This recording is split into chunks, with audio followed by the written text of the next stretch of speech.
Stock market concept के इस chapter में बात करेंगे हम बियर मार्केट की। What is a beer market? A beer market is when a market experiences prolong price declines. तो जैसा हमने डिस्कस किया था बुल मार्केट के बारे में, ये ठीक उसका ऑपोजिट होता है। इसमें मार्केट एक्सपीरियंस करती है प्रोलॉन्ग प्राइस डिक्लाइंस, यानी काफी लंबे समय तक चलने वाले डिक्लाइन इन प्राइसेस, यानी प्राइसेस में गिरावट।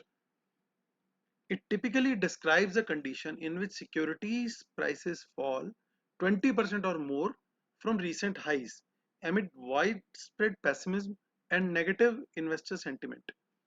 यानी ये वो कंडीशन है जब सिक्योरिटीज के प्राइस 20% या उससे ज्यादा गिरते हैं अपने रीसेंट हाई से। किस वजह से? जब कोई पेसिमिज्म और नेगेटिव इन्वेस्टर सेंटिमेंट हो उस समय।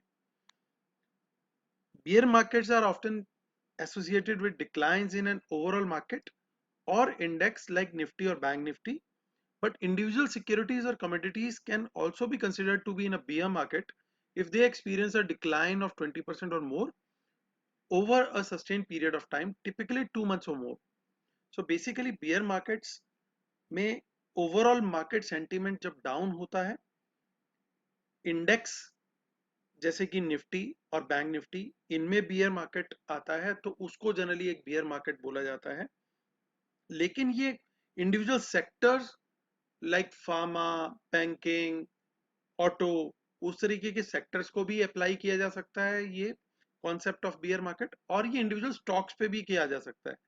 और कब किया जा सकता है? जब उस पर्टिकुलर सेक्टर में या स्टॉक में भी एक प्रोलॉन्ग्ड फॉल इन प्राइसेस हो, जो कि अपने रिसेंट हाई से 20% और ज्यादा हो, और टिपिकली ये 2 महीने या उससे ज्यादा के पीरियड के लिए रहता है।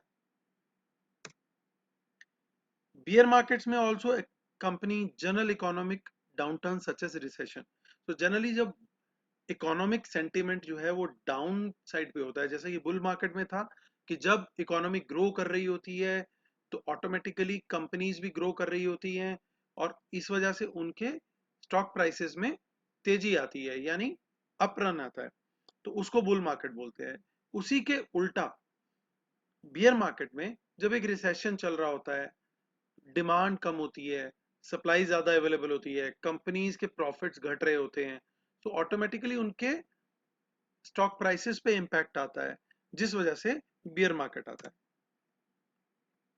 Trading on the short side in a beer market can give good results.